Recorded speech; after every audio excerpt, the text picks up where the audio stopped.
Hello student, चलिए आज start करेंगे बेटा class 12th chemistry 5th chapter surface chemistry second lecture. ठीक, लास्ट प्रीवियस लेक्चर में हम लोगों ने adsorption, absorption, desorption and sorption के बारे में पढ़ा था। लास्ट टॉपिक हम लोगों ने डिस्कस किया था physical adsorption and chemical adsorption. इन दो चीज़ों पर डिस्कस किया था। आज उसी को ब्रीफली एक्सप्लेन करते हैं। ध्यान रखिएगा, एडजॉर्प्शन टू टाइप्स का होता है, एक फिजिकल एडजॉर्प्शन, एक होता है केमिकल एडजॉर्प्शन। ठीक ना बेटा? तो फिजिकल एडजॉर्प्शन, तो मैं इसको ऐसे शो कर दे रहा हूं, ध्यान से देखिएगा। लिखा हुआ है एडजॉर्प्शन। एडजॉर्प्शन आपका दो टाइप कैटेगरी में डिवाइड होगा। एक होगा आपका फिजिकल एडजॉर्प्शन, एक होगा आपका बेटा केमिकल एडजॉर्प्शन। केमिकल एडजॉर्प्शन, ठीक, इसको हम शॉर्ट फॉर्म में बोलते हैं नॉर्मली फिसिसॉर्प्शन। फिसिसॉर्प्शन, और इसको हम बोलते हैं बेटा केमिसॉर्प्शन। ठीक ना बेटा? केमिसॉर्प्शन। तो आपको इन दोनों के बीच डिफरेंस को समझना होगा, क्योंकि एग्जाम पॉइंट ऑफ व्यू से, आपके बोर्ड पॉइंट ऑफ व्यू से ये इंपॉर्टेंट है। डिफरेंसेस पूछे गए हैं एग्जाम में। ठीक ना बेटा? तो फिजिकल एडजॉर्प्शन और केमिकल एडजॉर्प्शन में क्या डिफरेंस होता है? पहली बात यहाँ समझिएगा, आपने एक पढ़ा था एडजॉर्बेंट और एक पढ़ा था एडजॉर्बेट।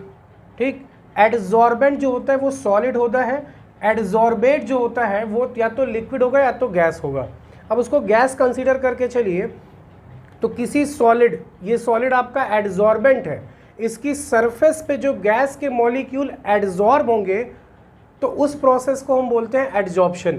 अब अगर जो एडजॉर्बेंट का मॉलिक्यूल है और इस सॉलिड, अगर इनके बीच वॉन डेर वाल फोर्स बन रहा है, वॉन डेर वाल फोर्स की वजह से अट्रैक्ट हुए हैं, और वॉन डेर वाल फोर्स एक वीक फोर्स है, आपको पता है उसकी बॉन्ड एनर्जी सबसे कम होती है, तब वो कौन से टाइप का एडजॉर्प्शन होगा? Physical adsorption. लेकिन अगर वो एडजॉर्बेंट और एडजॉर्बेट के मॉलिक्यूल के बीच केमिकल बॉन्ड बन रहा है, दैट इज कोवैलेंट बॉन्ड, तब इस टाइप के एडजॉर्प्शन को हम क्या बोलते हैं बेटा? Chemical adsorption. तो डिफरेंस हम बाद में लिखेंगे, पहले आप हेडिंग डालिए। एडजॉर्प्शन ऐसे आपने बना लिया होगा, इसके नीचे इसकी डेफिनेशन लिखिए, फिजिकल एडजॉर्प्शन कहते किसे हैं। मैं ओरली आपको बोल रहा हूँ, आप लिख लीजिए direct. It is the process, physical adsorption में लिखिएगा, it is the process in which, it is the process in which particles of the adsorbate,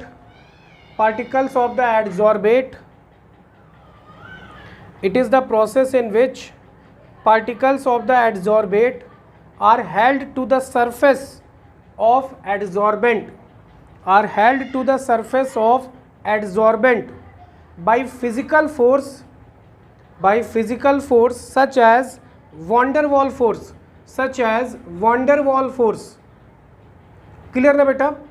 अब बात करते हैं केमिकल एडजॉर्प्शन की। ठीक, केमिकल एडजॉर्प्शन की डेफिनेशन क्या है? यहाँ पे क्या बनना चाहिए? केमिकल बॉन्ड बनना चाहिए। जब डेफिनेशन लिखिएगा, it is the process in which the molecules of adsorbate are held to the surface of adsorbent by chemical bond। Clear है सबको? तो यहाँ पे केमिकल बॉन्ड का फॉर्मेशन होगा, यानी कोवैलेंट या ionic bond, specially covalent bond. ठीक, तो यहाँ पे इस टाइप के एडजॉर्प्शन को क्या बोलते हैं? Chemical adsorption. अब बात आती है बेटा इसी टाइम डिफरेंसेस की, कि फिजिकल एडजॉर्प्शन और केमिकल एडजॉर्प्शन में डिफरेंस क्या होता है। मेरी बात ध्यान समझना, यहाँ पे बॉन्ड एनर्जी ज़्यादा लग रही है क्योंकि कोवैलेंट बॉन्ड बनाना है। आपने पढ़ा है केमिकल बॉन्डिंग में बॉन्ड एनर्जी, जिसकी बॉन्ड एनर्जी 42 किलो जूल से पर मोल से ज़्यादा होती है वो स्ट्रॉन्ग बॉन्ड में आते हैं, जिसकी 42 से कम होती है वो वीक बॉन्ड में आते हैं, और वॉन डेर वाल फोर्स 2 से लेके 8 किलो जूल पर मोल होता है। तो आपको पता है ये बॉन्ड बनाने के लिए कम से कम एनर्जी चाहिए होगी, इस बॉन्ड को बनाने के लिए ज़्यादा से ज़्यादा एनर्जी चाहिए होगी। पहला डिफरेंस। दूसरा, अगर ये एक बार बन गया तो क्या आसानी से फिर आप हटा सकते हो? आपको फिर से उतनी एनर्जी देनी पड़ेगी उससे ज़्यादा उसको तोड़ने के लिए, जबकि यहाँ क्या है, आसानी से हट जाएगा ये, क्योंकि यहाँ पे कम से कम, एक तो पहली बात तो वो वीक फोर्स ऑफ अट्रैक्शन है, बहुत वीक बॉन्ड है वो, ठीक, और आसानी से इसको आप तोड़ सकते हो, मतलब एडजॉर्बेट को रिमूव करा सकते हो, डिसॉर्प्शन। तो ये कैसी प्रोसेस होगी, रिवर्सिबल, और ये कैसी होगी, इरिवर्सिबल। क्लियर है सबको। वैन डर वाल फोर्स कहीं भी अटैच करा सकता है किसी भी मॉलिक्यूल को किसी सरफेस पे, तो ये क्या होगा, ये क्या होगा, स्पेसिफिक, दोनों में से कोई एक स्पेसिफिक है और एक स्पेसिफिक नहीं है, क्योंकि कोवैलेंट बॉन्ड सबसे बनेगा नहीं। वैन डर वाल फोर्स सबसे, क्योंकि वहाँ वीक फोर्स है, वीक, बहुत कम एनर्जी चाहिए होती है, आसानी से हो जाएगा। तो ऐसे ही करके हम लोगों को 7 to 8 डिफरेंसेस पढ़ने जो हमसे एग्जाम में, चाहे वो कॉम्पिटिटिव लेवल हो चाहे वो बोर्ड का हो, दोनों में आपसे पूछे जाते हैं। तो चलिए डिफरेंस लिखते हैं, हेडिंग डालिएगा, difference between physical adsorption and chemical adsorption. ठीक ना बेटा, difference between physical adsorption and chemical adsorption. चलो देखो,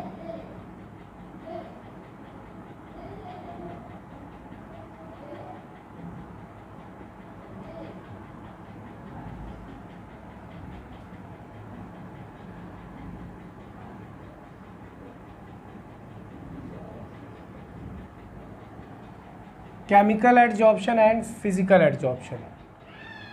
पहला डिफरेंस, क्या डिफरेंस है, फर्स्ट डिफरेंस क्या है बेटा, first, it occurs at low temperature, at low temperature. ठीक ना बेटा, यहां क्या हो जाएगा, it occurs relatively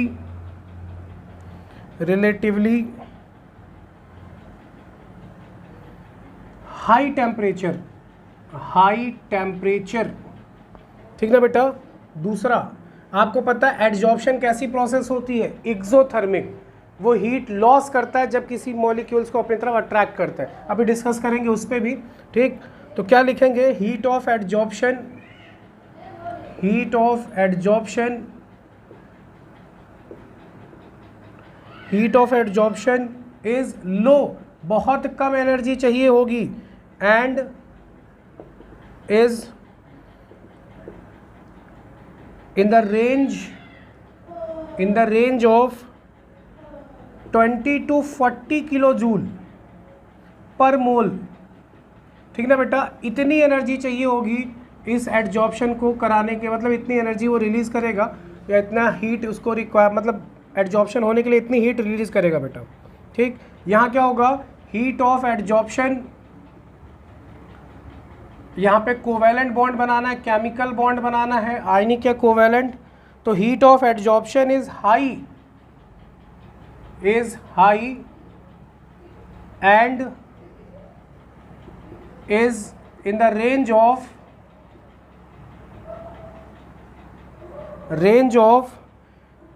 40 to 400 kilo joule per mole. ठीक ना बेटा, तो केमिकल एडजॉर्प्शन में इतनी हीट रिलीज होगी, हीट ऑफ एडजॉर्प्शन होगा, जबकि फिजिकल में केवल इतना हीट ऑफ एडजॉर्प्शन होगा। ये पॉइंट याद रखना, बहुत इंपॉर्टेंट है। इट इज़ नॉट स्पेसिफिक, अभी आपको बताया था वैन डर वाल फोर्स कहीं भी बन जाएगा, क्योंकि कम टेम्परेचर और कम से कम हीट चाहिए होती है। इट इज़ नॉट स्पेसिफिक, जबकि ये क्या होगा, it is highly specific, it is highly specific. ठीक ना बेटा, हाईली स्पेसिफिक। फोर्थ पॉइंट मैंने आपको बताया था, एट फिजिकल एडजॉर्प्शन रिवर्सिबल हो सकता है, it is a reversible process, reversible process. और ये कैसी होगी बेटा, इट इज एन इरिवर्सिबल, ठीक ना बेटा, it is an irreversible process. Clear है, सारे डिफरेंसेस याद जरूर रखिएगा बेटा, और इसको अच्छे से नोट डाउन करिएगा। आप तब तक इसका स्क्रीनशॉट लो, फिर आगे देखते हैं नेक्स्ट पॉइंट। नीचे स्पेस का मैं बेटा मैं ऊपर लिख रहा हूँ, हो गया, स्क्रीनशॉट ले लिया। चलिए आगे देखते हैं। आगे नेक्स्ट पॉइंट की तरफ चलते हैं, कौन कौन से डिफरेंसेस और हैं जो हमें पढ़ने चाहिए। ठीक, चलिए, एक रिवर्सिबल इरिवर्सिबल हो गया। अब इसमें क्या होता है, मल्टी लेयर का फॉर्मेशन होगा। In this multi layer adsorption occur, क्योंकि जितने टेम्परेचर में यहाँ कई लेयर बन जाएगी, इसमें तो केवल एक ही लेयर बनेगी ना बेटा। एडजॉर्प्शन ऑकर एंड दस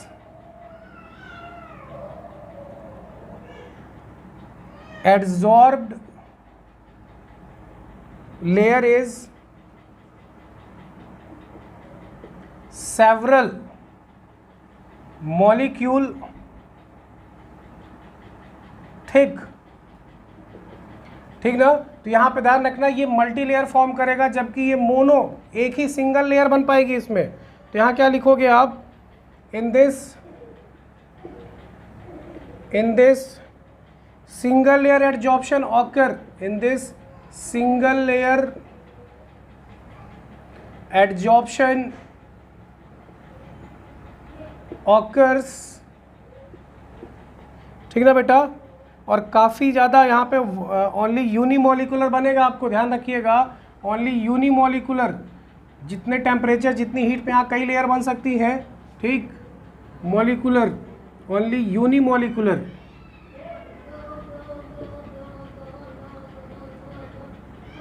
तो ये केवल एक सिंगल लेयर फॉर्म कर पाएगा, जबकि ये मल्टी लेयर फॉर्म कर ले जाएगा। ठीक ना बेटा, आई होप आपने नीचे वाला नोट डाउन कर लिया होगा, नीचे के points.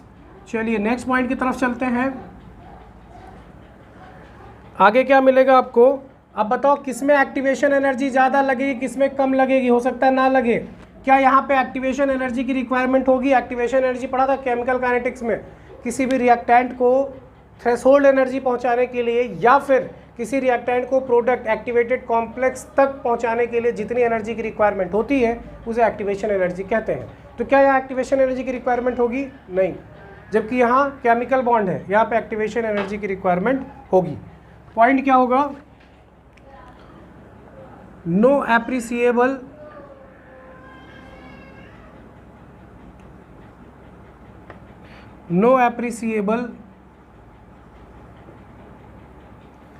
activation energy is involved in this process।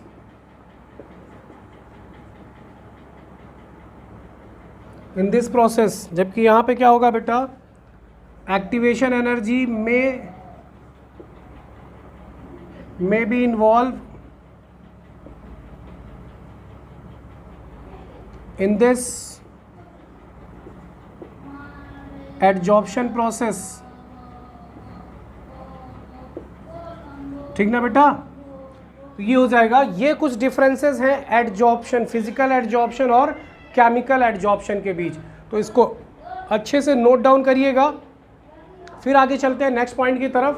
तो 6 और 7 डिफरेंसेस हो गए बेटा, इसको अच्छे से नोट डाउन करिएगा आप।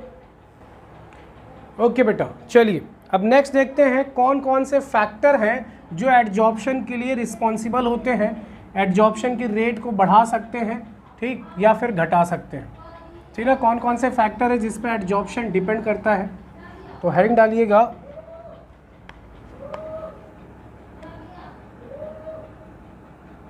एडजॉर्प्शन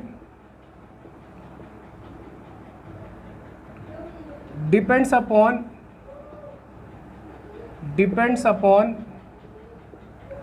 number of factor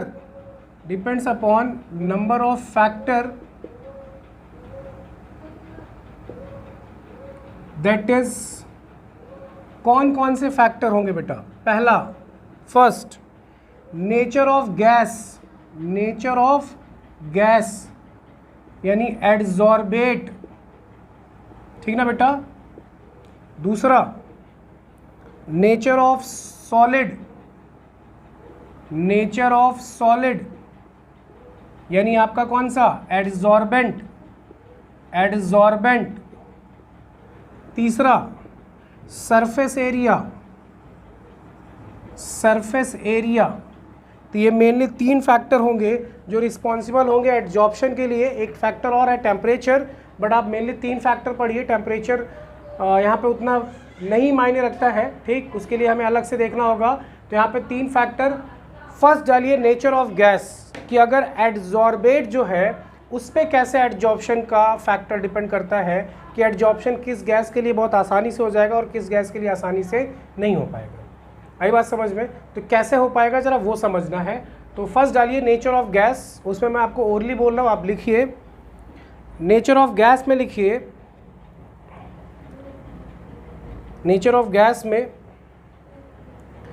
लिखिए लिक्विफिएबल गैसेस। लिक्विफिएबल गैसेस, जो गैसेस आसानी से लिक्विफाई हो सकती हैं। लिक्विफिएबल गैसेस सच एज NH3 यानी ammonia, HCl hydrochloric acid and CO2 ETC। I repeat again, liquefiable gases such as ammonia, HCl and CO2 are adsorbed more than gases like H2, N2 and O2, hydrogen, nitrogen and oxygen, etc, which are liquefied with difficulty। इसका मतलब साफ है कि अगर कोई gas adsorbate जो है, अगर वो आसानी से लिक्विफाई हो रही है तो उसका एडजॉर्प्शन बहुत तेज़ी से होगा। लेकिन जो गैसेस लिक्विफाई नहीं हो सकती आसानी से, उनका एडजॉर्प्शन बहुत स्लोली रेट से होगा, ठीक, कंपैरिजन टू किसके, जो ईजिली लिक्विफिएबल गैसेस हैं। आगे समझ में यहाँ तक? तो ये पहला फैक्टर हुआ। नेक्स्ट डालिएगा नेचर ऑफ सॉलिड यानी एडजॉर्बेंट, ठीक, लिखिए ज़रा उसमें, लिखिए activated charcoal is the most common adsorbent। Activated charcoal is the most common adsorbent of easily liquefiable gases,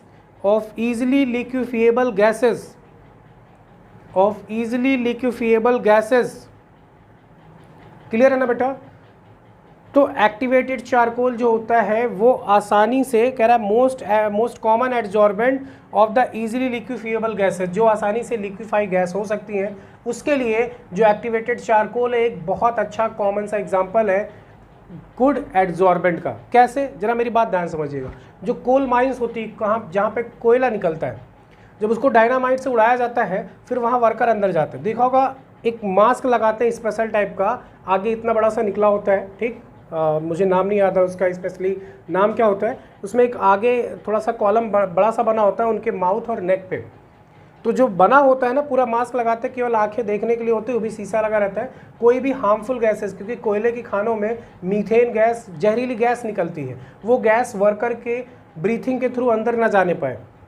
तो ऐसा क्या लगा होता है यहाँ पे चारकोल लगा होता है। उस एपरेटस में जो मास्क टाइप का था उसमें चारकोल लगा होता है। तो जब ये ब्रीथिंग करते हैं तो केवल ऑक्सीजन को अलाउ करता है, बाकी जितनी गैसेस, क्योंकि ऑक्सीजन आसानी से लिक्विफाई नहीं होती है, बाकी वहाँ जितनी गैसेस होंगी जो पॉइजनस गैसेस वो आसानी से लिक्विफाई होती हैं, तो चारकोल क्या करता है, उनको एड्जॉर्ब कर लेता है, वो यहीं पे रोक लेता है, अंदर जाने नहीं देता। क्लियर है? ये एग्जाम्पल एनसीईआरटी में भी लिखा हुआ है, आप वहाँ से उसको पढ़ लीजिएगा, आपको कोई डाउट नहीं होगा बेटा। आगे चले, चलिए नेक्स्ट है आपका सरफेस एरिया। सरफेस एरिया, अब एक चीज़ याद, जरा खुद से आप बताइए, एक लकड़ी का गुटका है 5 किलो का, 5 kg का लकड़ी का पूरा गुटका है, और उसी 5 kg लकड़ी का दूसरा वहाँ बुरादा बना दिया गया, उसका एकदम छोटे छोटे पाउडर फॉर्म में कर दिया गया, बुरादा बना दिया गया। आप बताइए कौन जल्दी जलेगा और ज़्यादा देर तक जलेगा? जो बुरादा है, क्योंकि लकड़ी का जो एक पूरा गुटका लिया उसका सरफेस एरिया फिक्स है, लेकिन जब आपने बुरादा उसका ले लिया, उसका पाउडर फॉर्म में कर लिया, तो उसमें हर एक मॉलिक्यूल का सरफेस एरिया होगा। सरफेस एरिया आपने बढ़ा दिया, सरफेस एरिया बढ़ा दिया तो एडजॉर्प्शन बढ़ जाएगा। क्लियर ना? तो सरफेस एरिया में लिखिए the amount of adsorption the amount of adsorption also depends on the surface area of the adsorbent. Amount of adsorption also depends on the surface area of adsorbent. Full stop. The greater the surface area per unit mass of adsorbent, the greater the surface area per unit mass of adsorbent, comma, the greater the extent of adsorption, clear है सबको? ठीक, ये factor थे बेटा adsorption के। अब हम बात करते हैं कुछ इंपॉर्टेंट पॉइंट्स की। ठीक, चलिए, आई होप आप लोगों ने नोट डाउन कर लिया होगा। चलो देखो कुछ इंपॉर्टेंट पॉइंट्स।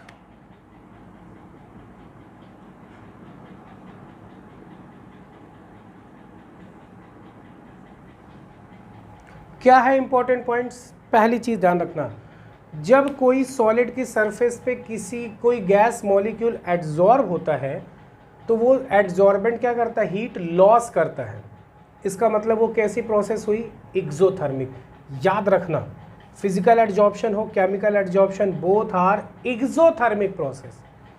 ये वाइवा के टाइम पे एग्जामिनर आपसे पूछ सकता है कि कैसी प्रोसेस है, एक्सोथर्मिक या इंडोथर्मिक? एक्सोथर्मिक है। क्लियर है? अगर एक्सोथर्मिक है तो डेल्टा एच की वैल्यू क्या होगी? Negative. Change in enthalpy negative होगा। अच्छा, दूसरी चीज, जो गैस के मॉलिक्यूल फ्रीली मूव कर रहे थे, सॉलिड की सरफेस के मॉलिक्यूल ने उसको खींच लिया अपनी तरफ। जब पहले वो फ्रीली मूव कर रहे थे उनके पास रैंडमनेस ज़्यादा थी, लेकिन जैसे ही खींच लिया गया तो फ्रीली जो थे वो आके इकट्ठा हो गए, उनकी रैंडमनेस क्या हो गई? घट गई। ऐसे समझो, ये सॉलिड है, सॉलिड के मॉलिक्यूल्स हैं ये, ठीक, इसने इनको खींचा, इन्होंने इनको खींचा, यहाँ पे गैस के मॉलिक्यूल्स थे, इसने क्या किया? इस वाले मॉलिक्यूल्स को अपनी तरफ खींचा। जो अभी यहाँ फ्रीली मूव कर रहा था, अब बताओ वो नीचे जब सरफेस पे आ जाएगा तो वो इनको खींचेगा। ऐसे करके सारे एक दूसरे को खींचेंगे तो यहाँ एडजॉर्प्शन होना शुरू हो जाएगा। तो जो यहाँ पे फ्रीली मूव कर रहे थे, तो क्या आप फ्रीली मूव कर सकते हैं? नहीं, इनकी रैंडमनेस क्या हो जाएगी? घट जाएगी। और रैंडमनेस घटेगी तो डेल्टा एस की वैल्यू भी क्या हो जाएगी? नेगेटिव। डेल्टा एस तो ऑलरेडी नेगेटिव था, ठीक ना भैया? डेल्टा एस भी क्या हो जाएगा? नेगेटिव। और हमने एक इक्वेशन पढ़ा है गिब्स एनर्जी का कि delta G is equal to delta H minus T delta S. Clear है सबको? तो डेल्टा जी की वैल्यू भी कैसी हो जाएगी? नेगेटिव। आई बात समझ में? एक क्वेश्चन आता है कि मान लीजिए अगर डेल्टा जी की वैल्यू 0 हो जाए तब कौन सी स्टेट होगी? तो भैया वो इक्विलिब्रियम में पहुंच चुका होगा। आई बात समझ में? तो ये ध्यान रखना, एडजॉर्प्शन एक एक्सोथर्मिक प्रोसेस है जिस वजह से डेल्टा एच की वैल्यू नेगेटिव होती है।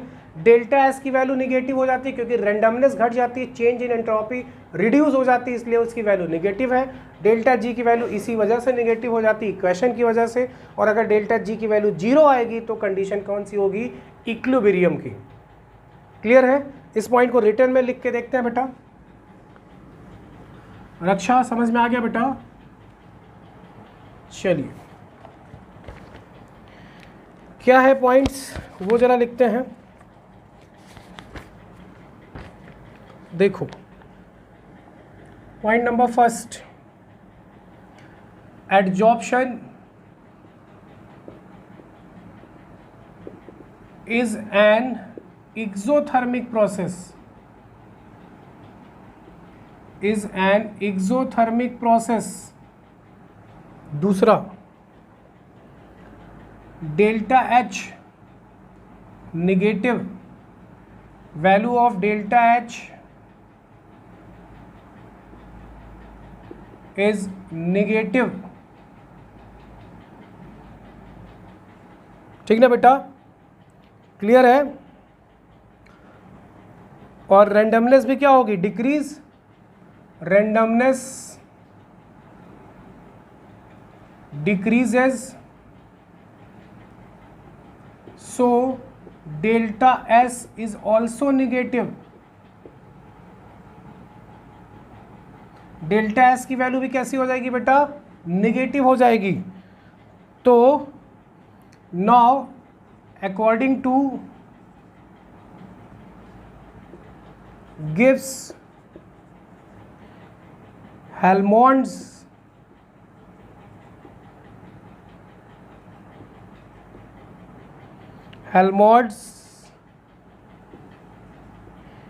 इक्वेशन,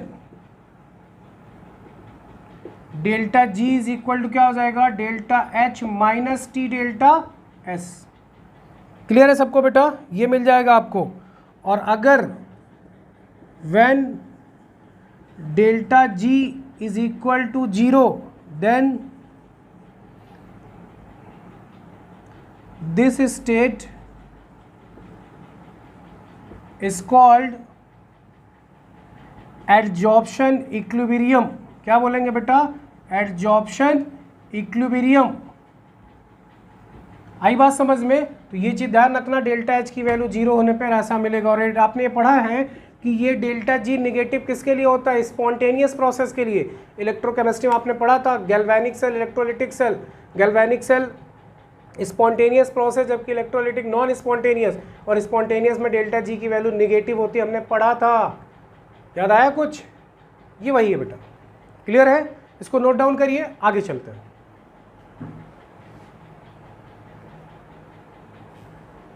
ओके बेटा, इसका स्क्रीनशॉट ले लिया आप लोगों ने। चलिए आगे देखते हैं। एप्लीकेशन ऑफ एडजॉर्प्शन, हम एडजॉर्प्शन का यूज़ कहाँ कहाँ करते हैं। ठीक, एडजॉर्प्शन का यूज़ कहाँ कहाँ करते हैं, क्लियर है? एनसीईआरटी में कई पॉइंट्स दिए हुए हैं, आपको मेन पॉइंट्स ही लिखना है। एप्लीकेशन ऑफ एडजॉर्प्शन, ठीक ना बेटा? पहला पॉइंट कहाँ कहाँ यूज़ होगा, तो केवल पॉइंट से लिखिए। Removal of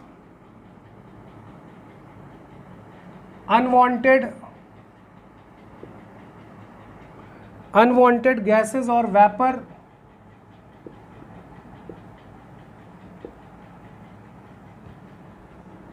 second removal of colouring matter,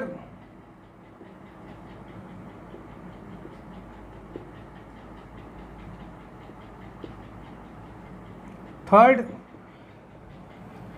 creation of high vacuum,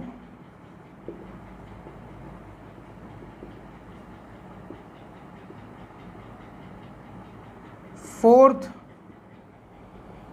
catalysis में, फिफ्थ मेडिसिन, ठीक ना बेटा? Lubrication, seventh number chromatographic analysis,